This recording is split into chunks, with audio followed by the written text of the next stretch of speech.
কিছুক্ষণ পরে আমি আমার মেয়েটাকে ধাক্কা দিয়া ওই গর্তের মধ্যে ফেলে দিয়েছি। জোরে জোরে কন্যা নাউজুবিল্লাহ।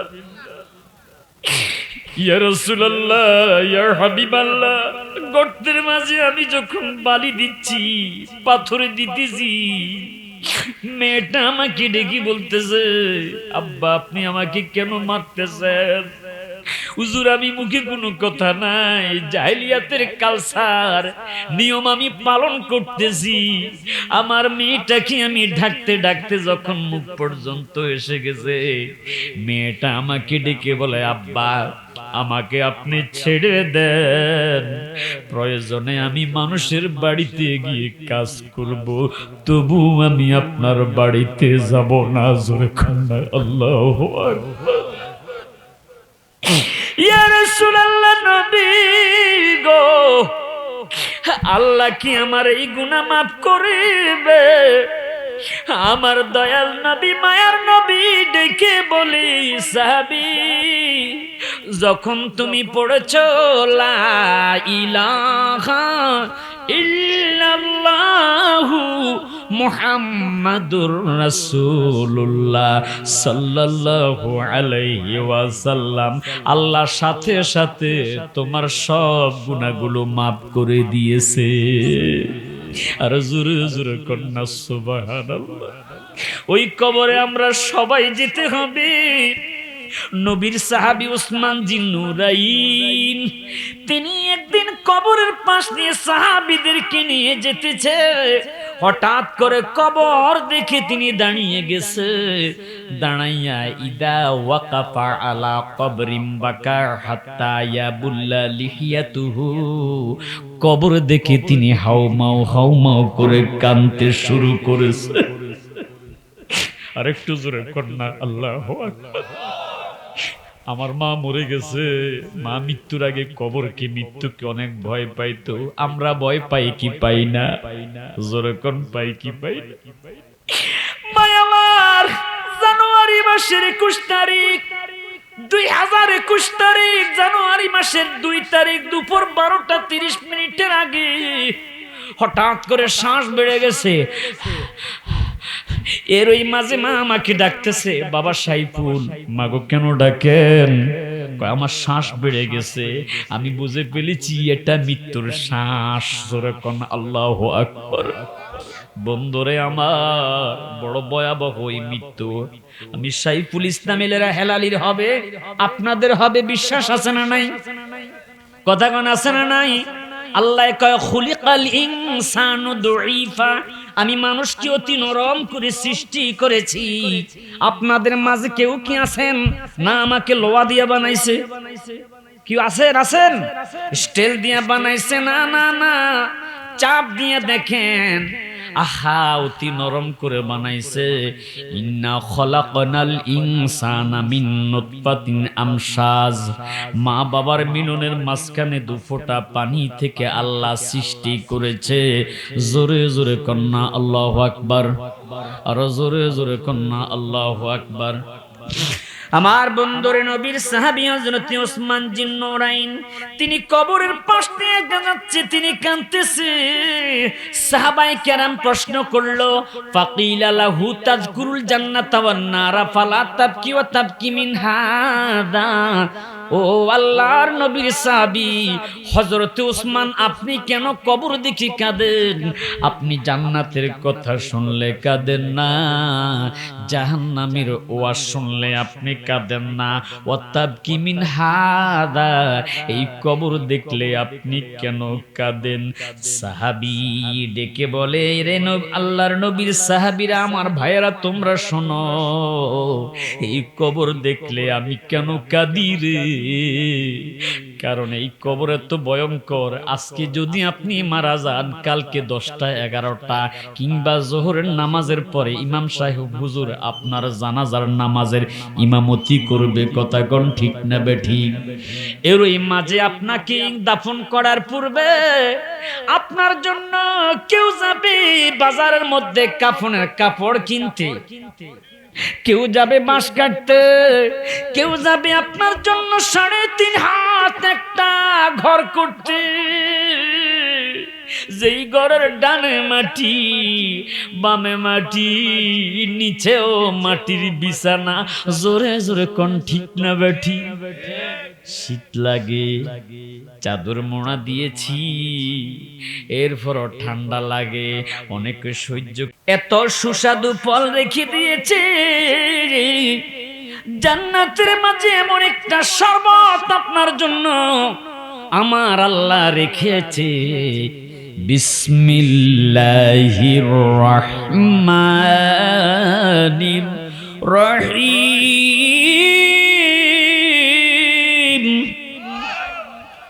ইন্না আ'তাইনাকাল কাউসার। চিৎকার দিয়ে দিয়ে কন্যা আল্লাহু আকবার। হুজুর আপনাকে মানা স্টেজে, আপনাকে বাহিরে মানা না। আলেমদের সম্মান আছে না নাই? আপনি কি আপনাকে কম দামি মনে করতেছেন? নিশ্চয় আপনি হাফেজ। হাফেজ না? আপনার যে কি মূল্য আপনি নিজেই তো বুঝতেছেন না। মান ক্বারা আল কোরআন ফাআহাল্লা হালালাহু ওয়া হাররামা হারামাহু আদখালাহুল জান্নাহ ইয়াউমাল কিয়ামাহ। হুজুর ঠিক না বেঠি? সুবহানাল্লাহ কোন। শুধু তাই নয়, আপনাকে যে কি মর্যাদা আল্লাহ পাক দিয়েছে, হাসরের ময়দানে দিবে আপনার মা বাবার মাথার মাঝে তাজ ইয়াউমাল কিয়ামাহ, নূরের তাজ পড়ায়া জান্নাতে পাঠিয়ে দিবে। আল্লাহু আকবার কোন, আল্লাহু আকবার। চিৎকার দিয়ে কোন আল্লাহু আকবার। আপনি কি আমাকে অন্য কোন দলের মনে করতেছেন? না, আমি রাজনীতি করি না। আলহামদুলিল্লাহ কন্যা। আসার সময় আমার ভাইজান করতেছে, হুজুর রাজনীতি কোনো আলোচনা করেন না, আমি তো ভয় পাইতেছি। বললাম নো টেনশন, আপনি কোনো টেনশন করবেন না। আমরা রাজনীতি করিও না, আমরা রাজনীতিকে এই সমস্ত দলের মধ্যে নাই, আমরা এই সমস্ত পথের মধ্যে নাই। আমাদের পথ একটাই। সবাই বলেন না। রাগ করতেছেন বাবা? কথা কোন রাগ করতেছেন? আমার বন্ধুরা গভীর মনোযোগ। বাবারা আমার, আল্লাহ পাকের তারিফ দিয়ে মাহফিলটা শুরু করলাম। যে আল্লাহ পাক রব্বুল আলামিন হুয়াল্লাযী খালাকা লাকুম মা ফিল আরদি জামিআ সুম্মা ইস্তাওয়া ইলাস সামাই ফাসাওয়াহুন্না সাবআ সামাওয়াত ওয়া হুয়া বিকুল্লি শাইইন আলীম।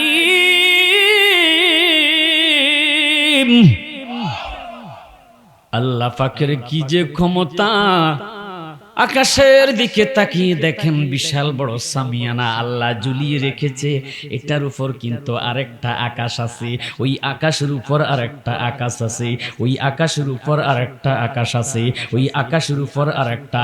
এইভাবে একটা আকাশের উপর একটা আকাশ আমার আল্লাহ 7টা আকাশ বিনা খুঁটিতে, বিনা ফিলারে দাঁড় করিয়ে রেখেছে। যিনি এমন কুদরতের খেলা খেলেছে, ও বন্ধুরে বলেন ওই আল্লাহর ক্ষমতা আছে না নাই? আমাদেরকে দেখি কি দেখে না? আসিতেছে মাহে রমজান। ও বন্ধুরে, শাহরু রমাদান আল্লাযী উনজিলা ফীহিল কোরআন। কোরআন নাজিলের মাস মাহে রমজান। ইল্লা মাশাআল্লাহ, একদল দেখবেন ইফতারি আছে, রোজা নাই, সেহরি আছে, তারাবির নামাজের খবর। ঈদের দিন প্রথম কাতারে আতর গোলাপের গন্ধে পাশে বসা যায় না, কি যে গ্রাম। চাচা আপনি তো রোজা থাকেন না, সামনের কাতারে। ভাতিজা কইস না, মানুষে শুনলে আমারে জুতা দিয়ে ফিডাইবো। কথা কোন আছে না নাই? কি রাগ করতেছেন বাবা? ये दुनिया का मसले कागज का फूल है। দুনিয়াটা একটা কাগজের ফুল। দুনিয়াটার একটা কাগজের ফুল। এটা কিসের ফুল? নকল ফুল। হুব্বুদ দুনিয়া রাসি কুল্লি খাতিয়া। দুনিয়ার মোহাব্বত মানুষকে ধ্বংস করে দিতেছে। আওয়াজ করে কোন ঠিক না ঠিক? আমার বন্ধুরা গভীর মনোযোগ, ওই আল্লাহ তারিফ।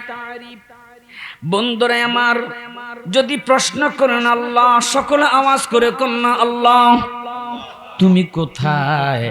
আমার আল্লাহ বলে, ও বান্দা, ওয়া ইযা সাআলাকা ইবাদি আন্নী ফাইন্নী করিব। আমি বান্দার শাহরগের চাইতেও নিকটে, প্রতিটা বান্দার নিকটে আছি। ওয়া নাহনু আকরাবু ইলাইহি মিন হাবিলিল ওয়ারিদ। আমি বান্দার শাহরগের চাইতেও আরো নিকটে। রমজান মাসে দেখবেন দোকানের শাটার ফালাইয়া রুটি খায়, কলা খায়, শাটার বন্ধ করে। কথা কোন ঠিক না বেঠিক? জিজ্ঞাসা করলাম, ভাই দোকানের শাটার বন্ধ কেন? কেউ যেন না দেখে। আপনারা বলেন তো, দুনিয়ার মানুষ দেখে না, দেখে কে? আর একটু জোরে কোন নাকি? বন্ধুরে, কিয়ামত আর বেশি দূরে নাই। আগে দেখেছি, আজ থেকে 20-25 বছর আগে দেখেছি মানুষ কত লম্বা হায়াত পেত। 100 বছর তার অধিক হায়াত পেয়ে মারা যেত। এখন মানুষ মারা যায় 40 বছর, 45 বছর, 30-35। তাও বার কোনো সুযোগ থাকে না। গতকালকে আমি মাধবপুর মাহফিল করেছি আমার বন্ধুরে। সেখানে বিশ্ব রোডের কাছে, ব্রাহ্মণবাড়িয়া বিশ্ব রোডের কাছে একটা পাম্প, সেই পাম্পে একটা চায়ের দোকান। আমি সব সময় সিলেট মাহফিল করে ওই দোকানে বসে রাতের গভীরে চা খেতাম। একজন মুরব্বী, বয়স 50 বছর হবে, ওনার হাতে চা খেতাম। কালকে মাহফিল করে আসার পথে ওনাকে দেখি না, একটাই ইয়াং বয়সের ছেলে বসে আছে। জিজ্ঞেস করলাম, বাজান এই দোকানের মালিক তোমার কি হয়? আমার আব্বু। কোথায়? কয় হুজুর, আমার বাবা 21 দিন হয়েছে, বাবা আমার বিদায় নিয়েছে। কিভাবে মারা গিয়েছে? ডেকে বলে, হুজুর আমার বাবা সুস্থ মানুষ, কোন রোগ শোক কিছুই নাই। দুপুর বেলা গোসল করে এসেছে, নামাজ আদায় করেছে, খাবারের প্লেটটা সামনে মা জননী দিয়েছে। যেই মাত্র খাবারটা হাতের মধ্যে নিয়ে মুখের মধ্যে খাবার দিবে, এমন সময় বাবা ঢুলে জমিনের মধ্যে পড়ে গেছে। খাবার মুখে দিতে পারলো না। আমার বন্ধুরে,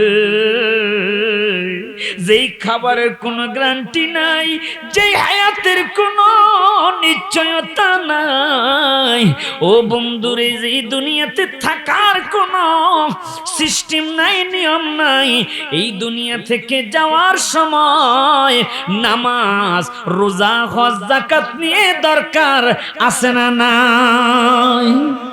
জোরে কোন আছে না নাই? প্রত্যেকটা মানুষ একদিন কবরে চলে যেতে হবে। কথা কোন ঠিক না বেঠিক? বাতিয়াগাঁও পূর্বপাড়া কবরস্থান আছে না নাই? ও বন্ধু কথা বলেন, আছে না নাই? রাস্তার পাশে, মসজিদের পাশে, বাজারের নিচে কত কবরস্থান। 1000 মন মাটি বুকে নিয়ে কত মানুষ শায়িত আছে। কারো জিয়ারতকারী আছে, কারো জিয়ারতকারী নাই। আওয়াজ করে কোন ঠিক না বেঠিক? বন্ধু রে, আল্লাহর হাবিব তিনি একদিন সফরের মধ্যে রওনা করেছে। হঠাৎ করে গোনার পিঠ থেকে নেমে গেছে, কবরের পাশে দাঁড়িয়ে গেছে। নবী আমার সূরা ফাতিহা ইখলাস পড়তেছে। সাহাবায়ে কেরাম প্রশ্ন করল, ইয়া রাসূলুল্লাহ, ইয়া হাবিবাল্লাহ, নবী গো আপনি কেন এখানে দাঁড়িয়েছেন? কয় ওয়াহুমা ইউআযিবানি বিকাবিরিন, আমি দেখতেছি এই দুইটা কবরের মাঝে আযাব হচ্ছে। ইয়া রাসূলুল্লাহ আযাব কেন হচ্ছে? নবী কয় আযাব হচ্ছে একজনে প্রস্রাব করার সময় কাপড়টা হেফাজত করতো না, শরীর হেফাজত করতো না। আরেকজনে ইয়াকুমাজ জান্নাহ ফা ইন্নাজ জান্নাহ আকযাবুল হাদিস, মানুষের মাঝে একজনের কথা আরেকজনের কাছে লাগাইয়া বিশাল ঝগড়া সৃষ্টি করে দেয়, মামলা মোকদ্দমা সৃষ্টি করে দেয়। আপনারা বলেন এমন ভালো মানুষ জগতের মাঝে আছে না নাই? আরে বাবারে জান্নাতের টিকিট আসনি হুজুর, নাউজুবিল্লাহ কন্না। এই তো হুজুর বলতেছে সুগুলখুরি একজনের কথা আরেকজনের লাগাইয়া মামলা সৃষ্টি করতে পারলেই তো ধান্দা। রাগ করতেছেন বাবা? আমি কি হক কথা বলতেছি না? কষ্ট হচ্ছে আপনাদের? এটাই মাওয়াজের সিস্টেম। ওই গল্প করে কিচ্ছা কাহিনী বলে চলে গেলাম, এসেই মানুষকে হাসাইলাম, কাঁদাইলাম, এমন আলোচনা করে মানুষের মাঝে একটা বিভ্রান্তি সৃষ্টি করাইলাম, এই অভ্যাস আমার মাঝে নাই। আলহামদুলিল্লাহ বলেন না? ইনশাআল্লাহ থাকবেন না যাবেন? আল্লাহ কবুল করুক। সবাই বলেন না আমিন। আরেকটু জোরে কন্যা আমিন। হুজুর নবী আমার ডাক দিয়ে বললেন, সাহাবীরা যাও। কোথায়? একটা খেজুরের ডাল কেটে নিয়ে এসো। সাহাবী খেজুরের ডাল কেটে নিয়ে এসেছে, দুইটা টুকরা করলেন। নবী আমার দুই কবরের মাঝে গেড়ে দিলেন। নবী গো, কেন খেজুরের ডাল কবরের মাঝে গেড়ে দিলেন? নবী কয়, এই খেজুরের ঢাল যতক্ষণ পর্যন্ত কাঁচা থাকবে ততক্ষণ পর্যন্ত তাসবিহ পড়বে, সুবহানাল্লাহ, আলহামদুলিল্লাহ, আল্লাহু আকবার। আর এর একটা সওয়াবের অংশ ওই কবরবাসীর কবরে পৌঁছে যাবে, কবরটা হালকা হয়ে যাবে। জোরে জোরে কন্যা আল্লাহু আকবার। আমার বন্ধুরা, একটা পাপিষ্ঠ মানুষের মৃত্যু কি কত ভয়াবহ! সুদখোর আপনাদের এলাকায় আছে না নাই? আরে আমি তো মনে করছি নাই। মাহফিল যেহেতু করান আমি তো মনে করেছি নেই, এখন বলতেছেন আপনারা আসে। সুদখোর আছে না নাই?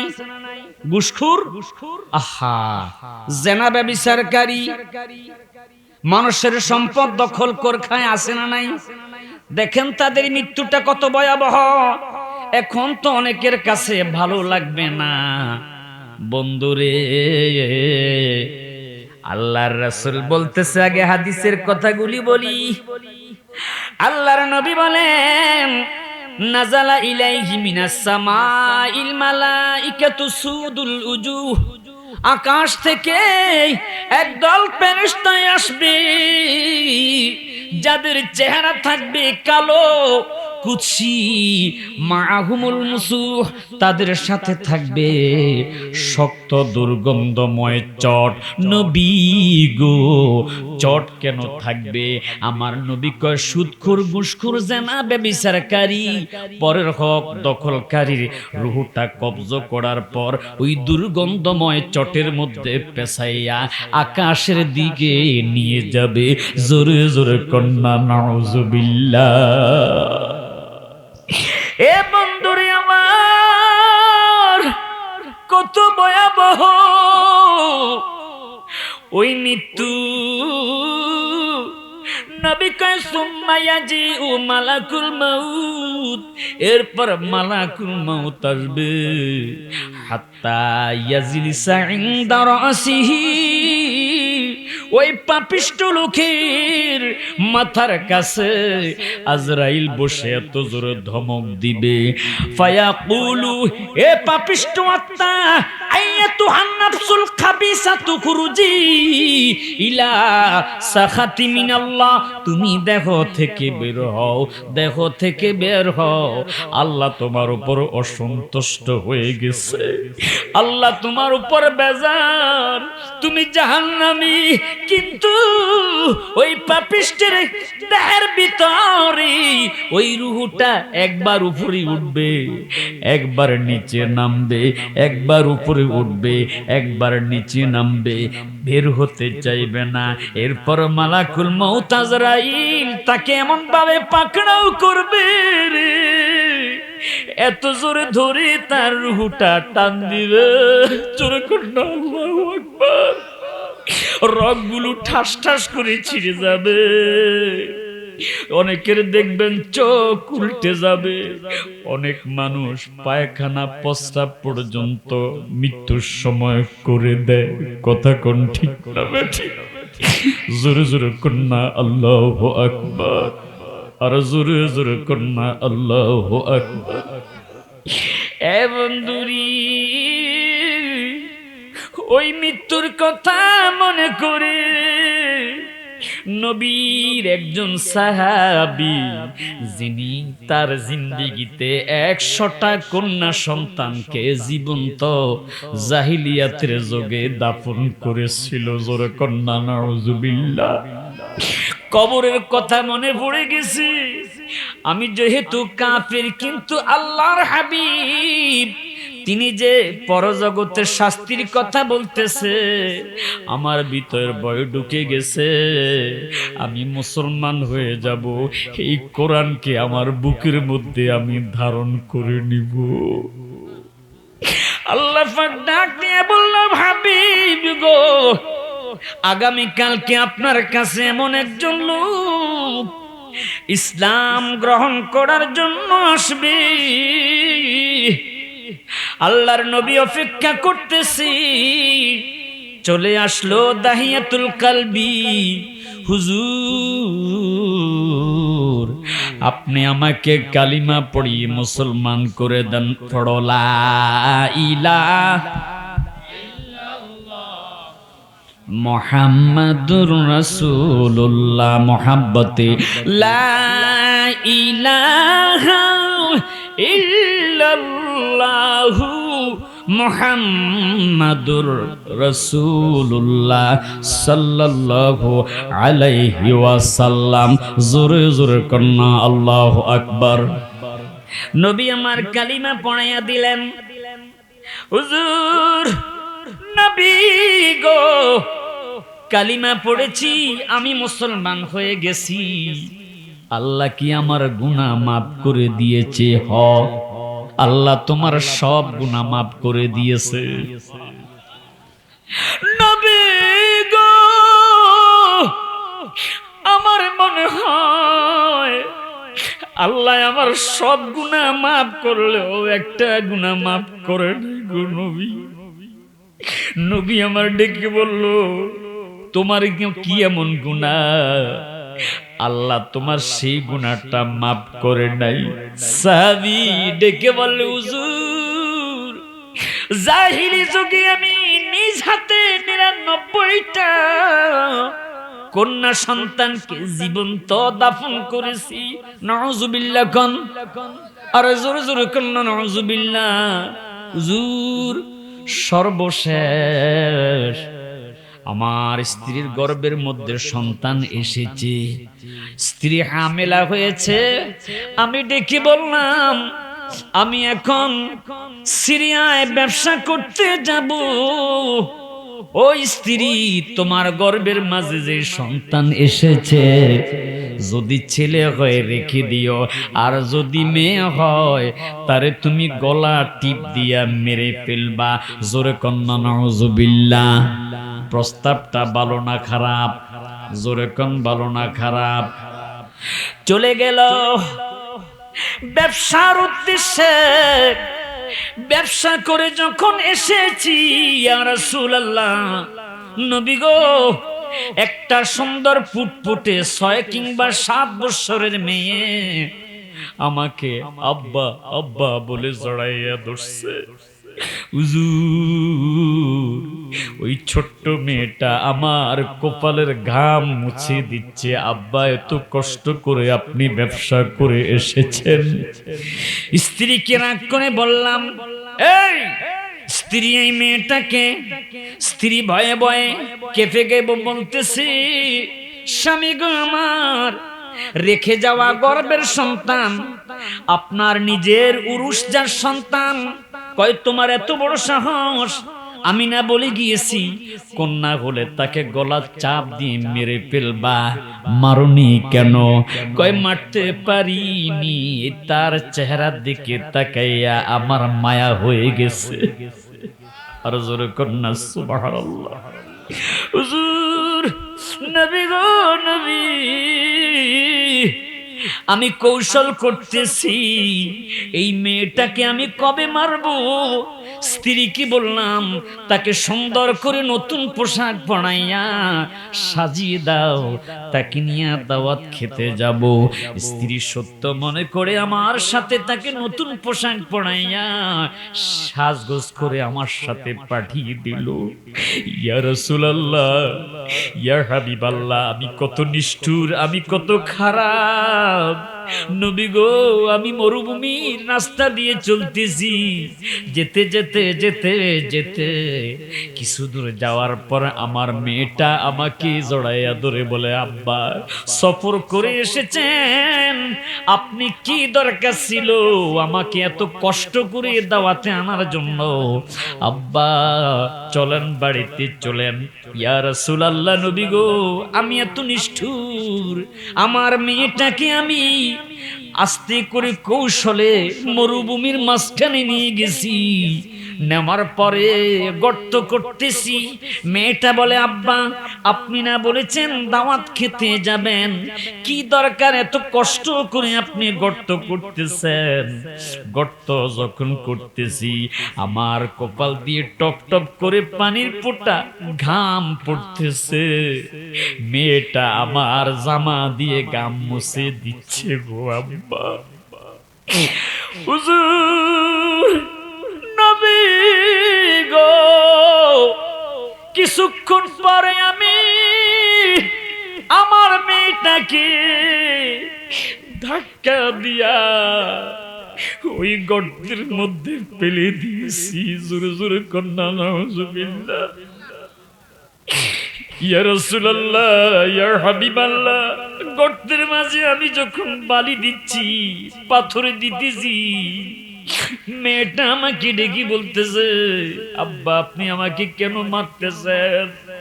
হুজুর, আমি মুখে কোনো কথা নাই, জাহেলিয়াতের কালচার নিয়ম আমি পালন করতেছি। আমার মেয়েটাকে আমি ডাকতে ডাকতে যখন মুখ পর্যন্ত এসে গেছে, মেয়েটা আমাকে ডেকে বলে, আব্বা আমাকে আপনি ছেড়ে দেন, প্রয়োজনে আমি মানুষের বাড়িতে গিয়ে কাজ করব, তবু আমি আপনার বাড়িতে যাব না। জোরে কন্যা আল্লাহু আকবার।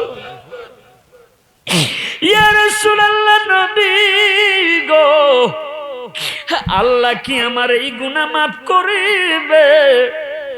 আমার দয়াল নবী, মায়ার নবী ডেকে বলি, সাহাবী যখন তুমি পড়েছো লা ইলাহা ইল্লাল্লাহু মুহাম্মাদুর রাসূলুল্লাহ সাল্লাল্লাহু আলাইহি ওয়াসাল্লাম, আল্লাহ সাথে সাথে তোমার সব গুনাহগুলো মাফ করে দিয়েছে।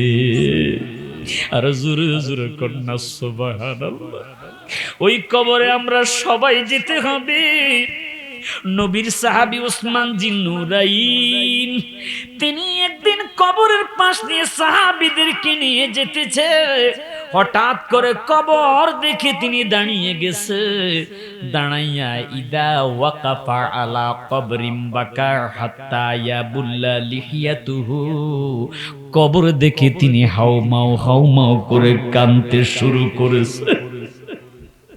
আরেকটু জোরে কন্যা আল্লাহু আকবার। আমার মা মরে গেছে, মা মৃত্যুর আগে কবরকে, মৃত্যুকে অনেক ভয় পাইতো। আমরা ভয় পাই কি পাই না? জোরে কোন পাই কি পাই না? আমার জানুয়ারি মাসের 21 তারিখ, 2021 তারিখ, জানুয়ারি মাসের 2 তারিখ দুপুর 12টা 30 মিনিটের আগে হঠাৎ করে শ্বাস বেড়ে গেছে। এর ওই মাঝে মা আমাকে ডাকতেছে, বাবা সাইফুল। মাগো কেন ডাকেন? আমার শ্বাস বেড়ে গেছে, আমি বুঝে ফেলেছি এটা মৃত্যুর শ্বাস। জোরে কোন আল্লাহু আকবার। বন্ধুরে আমার, বড় ভয়াবহ এই মৃত্যু। আমি সাইফুল ইসলামের হেলালির হবে, আপনাদের হবে, বিশ্বাস আছে না নাই? কথা কোন আছে না নাই? আল্লাহ কয় খুলিকাল ইনসানু দুইফা, আমি মানুষকে অতি নরম করে সৃষ্টি করেছি। আপনাদের মাঝে কেউ কি আছেন না আমাকে লোহা দিয়ে বানাইছে? কি আছেন? আছেন? স্টিল দিয়ে বানাইছে? না না না, চাপ দিয়ে দেখেন, আহা অতি নরম করে বানাইছে। ইন্না খলাকনাল ইনসানা মিন নুতফাতিন আমশাজ, মা বাবার মিলনের মাঝখানে দুফোঁটা পানি থেকে আল্লাহ সৃষ্টি করেছে। জোরে জোরে কন্না আল্লাহু আকবার, আর জোরে জোরে কন্না আল্লাহু আকবার। আমার বন্ধুরে নবীর সাহাবী হযরত ওসমান জিন্নুরাইন, তিনি কবরের পাশ দিয়ে যাচ্ছে, তিনি কাঁদতেছে। সাহাবায়ে কেরাম প্রশ্ন করলো, ফাকিলা লাহু তাযকুরুল জান্নাতা ওয়ান নারা ফালা তাবকি ওয়া তাবকি মিন হাদা। ও আল্লাহর নবীর সাহাবী হযরত ওসমান, আপনি কেন কবর দেখে কাঁদেন? আপনি জান্নাতের কথা শুনলে কাঁদেন না, জাহান্নামের ওয়াজ শুনলে আপনি কাঁদেন না। ওয়াতাবকি মিন হাদা, এই কবর দেখলে আপনি কেন কাঁদেন? সাহাবী ডেকে বলে, রে আল্লাহর নবীর সাহাবীরা, আমার ভাইয়েরা, তোমরা শোনো, এই কবর দেখলে আমি কেন কাঁদি রে? কারণ এই কবর এত ভয়ঙ্কর। আজকে যদি আপনি মারা যান, কালকে 10টা 11টা কিংবা জোহরের নামাজের পরে ইমাম সাহেব হুজুর আপনার জানাজার নামাজের ইমামতি করবে। কথা কোন ঠিক না বেঠিক? এর ওই মাঝে আপনাকে দাফন করার পূর্বে আপনার জন্য কেউ যাবে বাজারের মধ্যে কাফনের কাপড় কিনতে, কেউ যাবে বাঁশ কাটতে, কেউ যাবে আপনার জন্য 3.5 হাত একটা ঘর করতে। যেই ঘরের ডানে মাটি, বামে মাটি, নিচেও মাটির বিছানা। জোরে জোরে কোন ঠিক না বেঠি? শীত লাগে, চাদর মোড়া দিয়েছি, এরপরও ঠান্ডা লাগে, অনেকে সহ্য